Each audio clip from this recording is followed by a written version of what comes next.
Hello guys, 9th और 10th class student सारे present हैं। आई होप कि सारे बच्चे अच्छे से स्टडी कर रहे हैं, क्योंकि अब सभी बच्चे जाग गए हैं, क्योंकि उनको लगता है कि परीक्षा हमारी नज़दीक। जनवरी जान न पड़ी, फरवरी फुर से गई, है ना। तो फरवरी और जनवरी दोनों ही आपके चले जाएंगे और परीक्षाएं भी चलना शुरू हो जाएंगी, लेकिन आप अपने आप को माफ़ नहीं कर पाओगे। क्यों? वो बच्चे माफ़ कर लेंगे जिन्होंने कड़ी मेहनत की है, और जो ये कहते हैं ओफ ठंडी हो रही है और कंबल में पढ़ाई करते हैं और फिर नींद आती है वो सो जाते हैं, तो ऐसे बच्चों का कोई भविष्य नहीं होता है। मैं उन्हें अब दुआ तो नहीं देती हूँ, क्योंकि मैं जानती हूँ कि हर एक बच्चा जो आज के समय में विलियन है, ठीक ना। विलियन का मतलब ये नहीं समझ लेना, विलियन का मतलब मैंने बोला कि आप चोर हो, डाकू हो, है ना। ये टैलेंट हर बच्चे के अंदर भरा हुआ है। अगर वो स्टडी में नहीं है तो किसी न किसी क्षेत्र में अवश्य होगा, ठीक ना। तो मैं आई होप सभी से आशा ये है मेरी कि आप अपने हुनर को निखारिए, ठीक है ना। आपके अंदर जो हुनर है उसको निखारिए। क्लास 9th और 10th क्लास हम आपको पढ़ाने जा रहे हैं।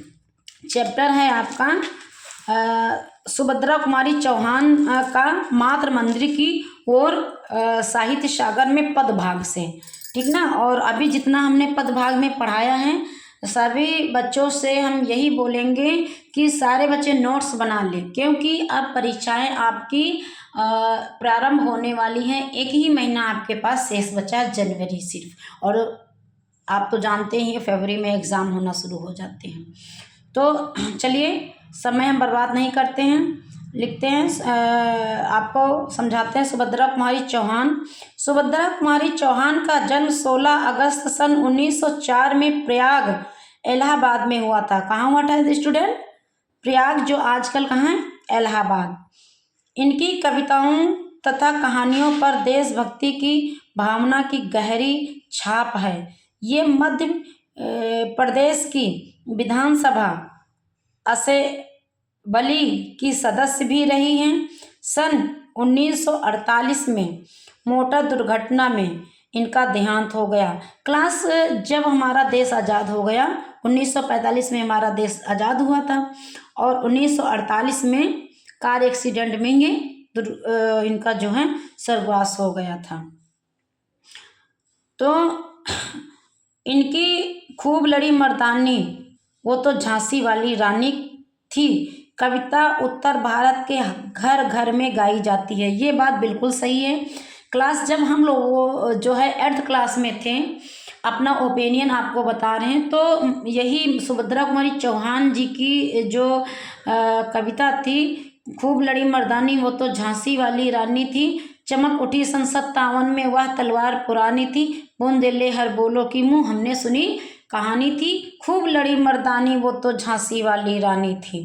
स्टूडेंट, जब हम इस कविता को पढ़ते थे तो हमारे शरीर के अंदर जैसे बिजली का करंट लगता है, तो झिझकोर ऐसा हो जाता है पूरा शरीर हमारा। वैसे ही जब इस कविता को हम पढ़ते थे, ये कविता हमें इतनी प्रिय थी कि चलते उठते बैठते सोते में जागते हर समय बस इन्हीं पंक्तियों का हमारे अंदर चलन रहता था, और हम इसी को गाते रहते थे। अपना एक्सपीरियंस आपको बता रहे हैं। ये कविता जो थी सुभद्रा कुमारी चौहान जी की लिखी, खूब लड़ी मर्दानी, क्योंकि रानी लक्ष्मीबाई जो एक नारी थी, और नारी ने हमारे देश का गौरव मान बढ़ाया इतिहास में। आज भी उनका जो वो इतिहास है, हम सुनहरे अक्षरों में लिखते हैं, देखे हैं, पढ़े भी हैं। तो आपसे हम यही कहेंगे कि जो हमारी किताबें होती हैं वो हमारे जीवन की सीख होती हैं। क्लास तभी हमने निर्णय किया था कि हम ऐसा तो नहीं कर सकते रानी लक्ष्मीबाई की तरह, लेकिन हम एक टीचर्स बन करके स्टूडेंट जो विद्यार्थी हैं, जो बच्चे पढ़ना चाहते हैं, हम उनका भविष्य संवारेंगे और उन्हें हम पढ़ाएंगे। यही मेरा सपना था। और आप सभी जानते हो जीवन में उतार चढ़ाव आता है। अब कुछ ऐसी परिस्थितियाँ आई जो हम आपके विद्यालय नहीं आ सके और क्लास नहीं ले सके, बट हमने आपका अनहित कभी नहीं चाहा है। हम घर पे रह करके इसीलिए यूट्यूब के माध्यम से, चैनल के माध्यम से हमने सोचा कि हमारे बच्चे हमको इतना प्यार करते हैं, कमेंट करते हैं, फ़ोन करते हैं कि मैम आप स्कूल नहीं आती हो तो हमें अच्छा नहीं लगता, इसीलिए हमने इस चैनल को बनाया कि ताकि हमारे बच्चे हमसे जुड़े रहें। ठीक है ना। तो कविता उत्तर भारत के घर घर में गाई जाती हैं। अपनी कहानियों में इन्होंने गरीब, पीड़ित, शोषित जनता के प्रति गहरी सहानुभूति प्रकट की है। इनकी कहानियाँ सीधी सादी हैं। उनमें घटनाओं या विचारों का टेढ़ा मेढ़ा तोड़ मोड़ नहीं है। फिर भी इनकी कहानियाँ हृदय पर गहरा प्रभाव डालती हैं। क्यों डालती हैं? क्योंकि इन्होंने जो है समाज से और देश से लगाव रख करके ही जो है कहानियाँ और कविताएं लिखी हैं। इनकी भाषा सरल एवं सबोध है तथा पात्र सजीव हैं। ऐसा लगता है जब ये इनकी कोई कहानी या कोई कविता हम पढ़ते हैं तो ऐसा लग रहा है कि ये घटना हकीकत में घटी है, और हमारे रोम छिद्र ऐसे ही जब हम कोई कविता या कहानी इनकी पढ़ते हैं तो ऐसा लगता है कि हकीकत में ऐसा यार हुआ होगा, है ना। वो पूरा दृश्य हमारी आंखों के सामने आ जाता है। इनकी भाषा सरल एवं सबोध है तथा पात्र सजीव हैं। इनकी कहानी संग्रह बिखरे मोती, सीधे साधे चित्र जो कि अत्यधिक सराहनीय हैं। मातृ मंदिर की ओर कविता आत्म बलिदान की भावना से पूर्ण है। चलिए क्लास इनके द्वारा पढ़ाया गया हम जो है चैप्टर है मातृ मंदिर की ओर, उसको अब पढ़ाने जा रहे हैं। तो पहले तो आप समझ लीजिए कविता का सारांश, फिर हम कविता पढ़ाएंगे। तो इन्होंने अपनी कविता में लिखा है कि इन्होंने अपनी कविता में लिखा है कि आत्म बलिदान की भावना से ओतप्रोत कवित्री का देश प्रेमी हृदय व्यथित है, क्योंकि हमारा देश भारत पराधीनता की बेड़ियों में जकड़ा हुआ था। अंग्रेज हम पर अमानवीय अत्याचार कर रहे थे। अमानवीय मतलब अपने मन द्वारा, और देशभक्तों का स्वतंत्रता सेनानियों के अथक प्रयास के बावजूद देश की स्वतंत्र करने का स्वप्न पूरा नहीं हो पा रहा था। कवित्री मन में आए इन्हीं भावों को प्रकट करने के लिए मंदिर जाना चाहती थी। कवित्री ईश्वर से प्रार्थना करती हैं कि वह अत्यंत दीन दुखी, छोटी और अज्ञानी है, और भारत माँ के मंदिर तक पहुँचने का मार्ग अत्यंत कठिन भी है। साथ ही रास्ते में पहरेदार भी बाधक बनके खड़े हुए हैं। कवित्री को मंदिर में ज्योति दिखाई दे रही है, बाद भी ब्रज रहे हैं, परंतु वह वहां तक नहीं पहुंच पा रही है। कवित्री शीघ्रता से वहां पहुंचना चाहती हैं, अतः ईश्वर उसकी सहायता करे और उन्हें ऐसी शक्ति प्रदान करे कि वह वहां तक पहुंचने में सफल हों और भारत माँ की रक्षा करने हेतु आत्मविश्वास प्रदान करें। ये ऐसी जो है प्रार्थना करने जा रही हैं कवित्री जी जो है सुभद्रा कुमारी चौहान देश के लिए।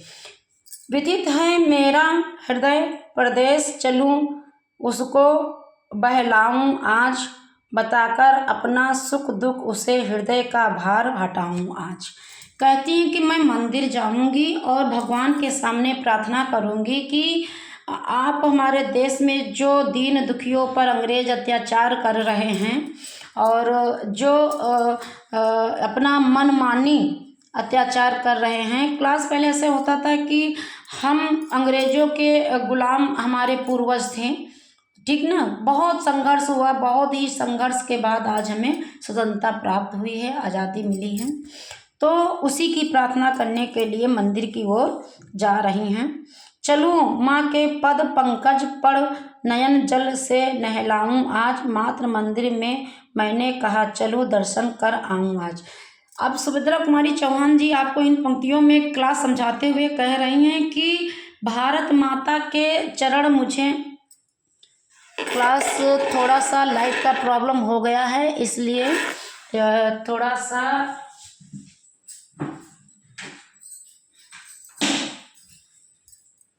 चलिए, क्लास लाइट चली गई है, इसलिए थोड़े से प्रयास में हो सकता है कि आपको ना दिखाई पड़े। कोशिश करते हैं कि आप तक हम, ठीक है, चलिए, ठीक है, चलिए मैनेज कर लीजिए। क्योंकि लाइट चली गई है तो लाइट के जाने से थोड़ा सा डार्कनेस आ गया है, तो उसके लिए कोई बात नहीं, पर हम कंटिन्यू आपको पढ़ाते हैं। आप ये मत कहना कि मैम जी अंधेरे में पढ़ा रही हैं, लाइट का इशू है, क्लास मैनेज कर लीजिए प्लीज़। तो किंतु यह हुआ अचानक, ध्यान दीन हूँ, छोटी हूँ, अज्ञान मात्र, मंदिर का दुर्गम मार्ग तुम्हें बतला दो हे भगवान। अब कहती हैं कि ये जो मंदिर का रास्ता है बहुत ही हमारे लिए कठिन है, माता के पास, भारत माता के पास मैं कैसे पहुँचूँ, मुझे रास्ता दिखाओ हे भगवान। कभी कभी ऐसा होता है ना, जब आप परीक्षा नज़दीक आती है तो आप भी भगवान से प्रार्थना करें, हे हनुमान जी, हे दुर्गे माता जी, हे शंकर भगवान, मेरी परीक्षा आ रही है, मुझे अच्छे नंबर मिलने चाहिए, प्रार्थना करते हो ना। तो ऐसे ही तुम अपने स्वार्थ के लिए प्रार्थना करते हो, बट यहाँ पर सुभद्रा कुमारी चौहान जी पूरे देश के नागरिकों के लिए प्रार्थना करने मंदिर की तरफ जाती हैं। तो मार्ग के बाधक पहरेदार, सुना है ऊंचे से सोपान, फिसलते हैं ये दुर्लभ पैर, चढ़ा दो मुझको हे भगवान। कहती हैं कि हे परमपिता परमेश्वर, मुझे माता, भारत माता के दर्शन के लिए जाना है, उनसे मिलना, उनसे प्रार्थना करनी है कि आप देश की रक्षा में जितने बलिदानी हो रहे हैं लोग, उन पर अपनी कृपा दृष्टि बनाएं, और हे भारत माता मेरी प्रार्थना स्वीकार करें कि आप जल्दी से स्वतंत्र हो जाएं और हमें आज़ादी मिल जाए। लेकिन मैं क्या करूं, रास्ते में बहुत ही जो है, जैसे आप देवी माता जी के मंदिर में जाते हो तो रास्ताएं ऐसे ऐसे टेढ़ी मेढ़ी होती है, चाहे जिस भी मंदिर में जाओ माता जी की रास्ताएं आपको टेढ़ी मेढ़ी ही मिलेंगी। तो चाहे जीवन का लक्ष्य हो, जब आप जीवन कोई लक्ष्य कोई निर्धारित स्टूडेंट करते हैं उसमें भी उतार चढ़ाव बहुत आते हैं। कभी कभी इतना मन हताश हो जाता है क्लास कि अब हम आगे अपनी पढ़ाई बंद कर देंगे, अब अपना कोई बिजनेस करेंगे, अपना रोजगार करेंगे, आर्थिक पैसा आएगा, उससे हमारे घर की तंगी दूर हो जाएगी, गरीबी दूर हो जाएगी, फिर अपना स्टूडेंट लाइफ छोड़ करके, विद्यार्थी जीवन छोड़ करके आप रास्ता पकड़ लेते हो। तो क्लास जीवन संघर्ष है। ऐसे ही सुभद्रा कुमारी चौहान जी भगवान से प्रार्थना करती हैं कि हमारे देश में सारी खुशहाली आ जाए। थैंक यू क्लास, आज के लिए बस इतना ही। अभी इसमें पहला वो पंक्तियां बाकी हुई हैं और लाइट चली गई, इसलिए थोड़ा सा अंधेरा है, इसलिए आपको मेरा चेहरा अच्छे से नहीं दिखाई पड़ रहा होगा, लेकिन मेरी वॉइस आपको कंटिन्यू आ रही होगी। तो अगर आप चाहें तो इसे देख सकते हैं, और मेरी वॉइस तो आपको कंटिन्यू मिल ही रही है। और ये मत कहिएगा कि मैम जी जो है अच्छे से रीड नहीं गए। मैंने चैप्टर जितनी पंक्तियां थी और सुभद्रा कुमारी चौहान जी का जीवन परिचय, और क्लास आपसे यही रिक्वेस्ट है कि इनका जीवन परिचय भी आप लिख लें, नोट्स बना लें, और जिन बच्चों ने अभी तक नहीं बनाया है वो बच्चे नोट्स बना लें, क्योंकि परीक्षाएं आपके सर पर मंडरा रही। Thank you.